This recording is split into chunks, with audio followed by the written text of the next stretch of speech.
Good morning, Houston. You're tuned in to Lake Houston Home Advisors right here on RadioKair. I'm your host, Jesse McMullen. I'm also the president of Sargon Roofing and Restoration. Today, we're taking a deep dive into the world of insurance and home services, ensuring your home gets the best care possible. We have two very special guests today. First is Sandy Davis with Sandy Davis Public Adjusters, and we have Wesley Brice, who is the general manager of Sargon Roofing and Restoration. We're here to discuss all things home, insurance, and home services. So without further ado, let's get started. Sandy, can you tell us a little bit about yourself and your journey into the public adjustment space? Well, I became a public adjuster a little over 7 years ago. I had to sue State Farm on my own homeowner's claim, and I knew nothing about my insurance policy or about filing a homeowner's claim. And from the very first day, they treated me badly. So I got more and more furious, and in the process, I learned about public adjusting and that there was even such a thing. So public adjusters are licensed by the Department of Insurance. Of course, this is Texas, so that would be the Texas Department of Insurance. We are licensed to advocate for the policyholders on property claims. So when the insurance company isn't being fair, it's not paying enough, lowballing and sending in a lowball estimate, then the insured can seek out a public adjuster to assist them with their claim. Yeah, I mean, and we see a lot of that, right? Especially with the big name insurance companies. Oh yes, all of the big name. So what exactly does a public adjuster do, and how does it differ from an insurance agent? So, well, an insurance agent sells policies. So public adjusters, we don't sell anything other than our service. We perform a service for the policyholder. The policyholder will sign a contract with the public adjuster. We are capped in Texas at 10% of the claim amount. Okay. So let's say the insurance company writes up an estimate for $20,000. Well, then the public adjuster might come in and assess the damages. We write up our own estimate, and then let's say it's $100,000 is what we're coming up with. Then we will get the insured to get a proof of loss notarized. Proof of loss is essentially a form that tells the insurance company what they owe to the policyholder for their damages. So we get the policyholder to get the proof of loss notarized, and that becomes part of my claim package that I send to the insurance company. From the beginning, the insured will sign a letter of representation besides that contract. A letter of representation is what I send to the insurance company telling them that I am now taking over the handling of this claim. So all communication will go through me. It's like I just tell my client, you just sit back. If I ask you for some kind of documentation or whatever, please oblige me and give me what I need to work on your claim. And I often tell my clients, I will treat this claim as if it's my very own, but I need for you to help when I need help with something. So, yeah, we find a lot that the homeowner is the second best advocate to you. I mean, so a lot of times yes. When we have policies, the homeowner can fight much better than most people can, and when they can't, that's when we come to you. Right, because a contractor cannot interpret policy. They're not licensed to do that. So only public adjusters and attorneys are actually licensed to represent a policyholder when they have a claim. So we are experts at policy language. Absolutely. Would you say that a public adjuster is a little bit of a quicker route to get paid than an attorney? Oftentimes, yes. Not always.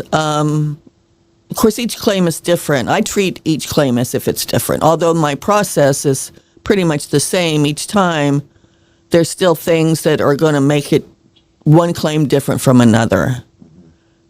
So it's all about documentation. Absolutely. So what would you say that the what is the benefit of hiring a public adjuster for a homeowner? Why would they do it? What reason would you need a public adjuster? Well, most policyholders are not familiar with policy language. I know lots of times I ask a client if they can send me their policy, and they don't even know where their policy is, let alone know what it says.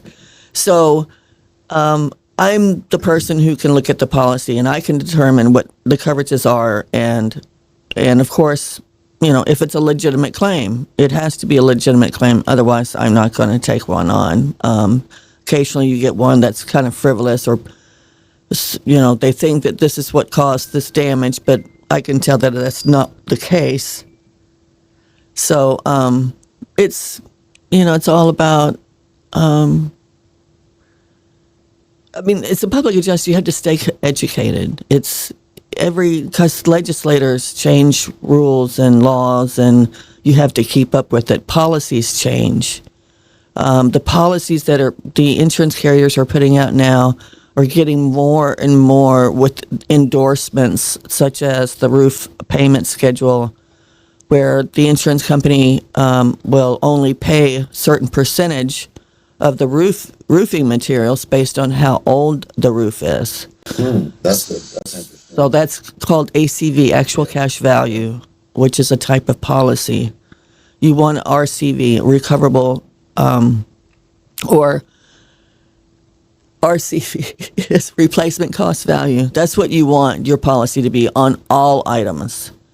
But unfortunately, the carriers are sneaking in these RPS endorsements, which, like I said, essentially makes the roof portion just an ACV policy. So where would a homeowner find that on their policy if they were to look for an RCV or an ACV? Or It would be on their declarations page. So the declarations page is near the front of the policy, and it has all the coverages on it. So it'll say coverage A is dwelling.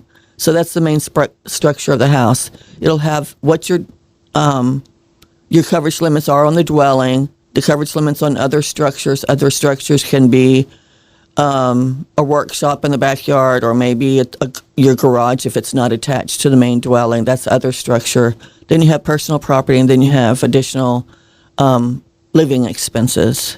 Those are the top 4 coverages. So that's where your declarations page is, what your declarations page is. And on that, you look farther down the declarations page, and it will list all the endorsements. And then somewhere in the policy, you will have an explanation of those endorsements. I see. So you're seeing a lot of roofs not being covered the way they used to typically be covered nowadays. Right. What do you think causes that? Why is that they're changing? I think it's because they're paying out what they determine to be way too much money on claims, so they're getting more, making it more difficult to have your roof covered in the event of a storm event. Most people I have met that when I look at their policy and I see that they have that endorsement on their roof, they aren't even aware that they had that in their policy. And that's usually because when renewal on the policy comes every year at the same month.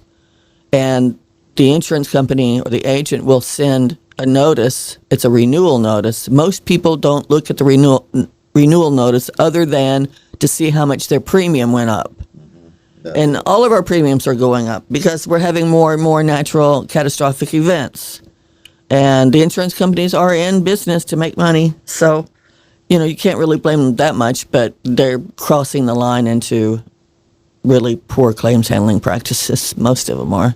Absolutely. We're going to take a quick break to hear from our sponsors. When we come back, we're going to have Sandy Davis and Wesley Brice talking about all things insurance and home services. We'll be right. All right, from the foundation to the roof and everything in between, we're back with Lake Houston Home Advisors on RadioKair. We have Sandy Davis and Wesley Brice here with us. We've been discussing insurance policies with Sandy, and we're just going to continue that for the rest of this show. Wesley, what would you how did you meet Sandy, and what's the situation you would end up calling Sandy? So I actually met Sandy through a network of just basically a large network of people that stick together in the industry, whether it be contractors, public adjusters, lawyers that tried to put up the good fight against these big carriers that take advantage of homeowners. So just through I believe it was another contractor that introduced me, and Sandy and I hit it off, and basically we've been doing business and referral partners since. I usually, as a contractor, specializes in insurance restoration. 9 times out of 10, if I document the claim properly and Sargon runs it, we usually can come up with a dollar figure from the carrier on our own that is suitable. However, there are instances when carriers will stick to their story. They will deny the claim, delay it, they will defend it, and they're not going to move anywhere. And that is whenever I need Sandy to come in for policy interpretation. As a contractor, I can talk to the insurance carriers about what my price is for the job that I'm doing and the replacement. But what I can't do is talk about why it needs to be covered or anything relative to the policy. So I'm kind of handcuffed as a contractor to only do what my limits are legally. When I am above that and I get to a certain point where they're not going to move, I will call Sandy and at that point refer my clients to her, because they have to have a contract with her and they have to be the ones to reach out to her. I can't just facilitate the call for them. So when I can't get it done, I call Sandy, and at that point she takes over the claim, and we do kind of work hand in hand, because I can do the estimating and the documenting and explaining what needs to be done, and she can interpret the estimate into policy. And when she does that, and at that point the insurance companies, their hands get tied, because now they have somebody that can do just as much as them. So in short, you do the scope of work and Sandy does the policy, basically, right? 100%. So, say if a lightning strike hits a house, I can go in and I will. And also as a contractor, we're not there for personal content. So when personal contents get involved, I always am going to recommend a public adjuster, because that's just a whole different area. But yes, I will do the scope of work for the damages to be replaced and turn that into the carrier. If I can't get the correct amount of money, Sandy will get involved at that point. What would you all say are the most common issues that you run into when you're working these insurance claims together?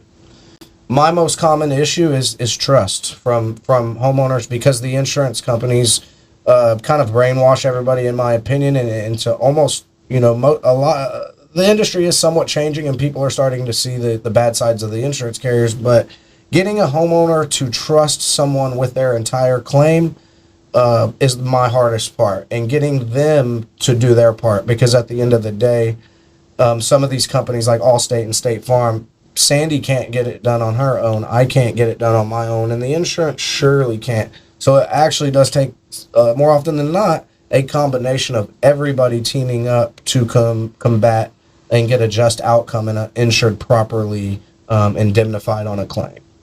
Sandy, what are the most common issues you see? I think the biggest issue that I have with carriers is the fact that they're hiring people who really aren't not educated, and they consistently will misrepresent the policy language. They are not experienced, and I get so frustrated when the insurance company sends out a field adjuster, and let's say that field adjuster writes up an estimate for a full roof replacement, but it has to go to a desk adjuster, which is somebody probably in another state who's never been to the loss location, and they will look at that estimate from the field adjuster and slash it and take all kinds of things out of it, and then 9 times out of 10 they'll say, "Oh, well, your loss is less than your deductible, so we're not paying you anything." And then a few months later, they might get a letter in the mail from the insurance company saying, "We're going to drop you if you don't replace your roof." Yep, we see that a So lot. that's been happening a lot lately. They're forcing the insureds to pay out of their own pocket to have their roof replaced when they're denying legitimate damage. And let me tell you, that makes me so angry. You said something that I kind of want to touch on a little more. You said they're misrepresenting policy language. Can you give us an example of what that looks like? Okay, for instance, I had one, a water loss, and it turned out with the contractor, this house was built in the early 70s, so you have to check to see if there's any asbestos in the building material. And it turned out there was some asbestos. And so the insurance company said, well, we don't owe for the abatement of that asbestos, because they claimed that asbestos was a pollutant. So I looked through the policy, and nowhere was asbestos mentioned. And pollutant in an insurance policy is refers to something that comes from some other source and then lands on the building. Because how can you say asbestos is a pollutant when it's used in building materials? And that's what it was. It was part of the building materials. That's not the same thing as a pollutant in the insurance world definition of pollutant. So what you're telling me is they actually just fabricated something out of thin air. Yes, they make stuff up as they go. And you see that often? I see that very often. It's terrible. It is absolutely terrible. Another thing they like to do is they like to say, let's come up with a settlement agreement. I take offense to that for my clients because it's not settled until the insured says it's settled. Yeah, and I'm sure the settlement agreement's generally pretty low, isn't it? Right. I have one currently where it was, like I said, there was a field adjuster wrote up a estimate for full roof replacement, and the desk adjuster just had all these red marks in the estimate. He took away all of the coverage for the roof itself, but he included steep charges. So I asked him, what are the steep charges for if you're not covering the roof? And then he said, we won't pay for this, this, this, and this. And this is after I sent in the proof of loss that was notarized by the insured. And he said, but we're willing to offer you $10,000 in new money in exchange for a policyholder release. In new money. In new money. So they paid out $2,000 and something. Well, they didn't pay it out, but that was the estimate for the steep charges. So that would have been $10,000, $12,000 and something he would have gotten, but his deductible is $9,900. So it was an insult to my client. My client was not very happy with that, and so now I'm challenging the desk adjuster, and he's ignoring me because I probably insulted him. Yes. We're going to go back to adjusters ignoring you right after this short break here from our sponsors. We're here with Sandy Davis and Wesley Brice from Sargon Roofing and Restoration and Sandy Davis Public Adjusting. We'll be right back after this short break.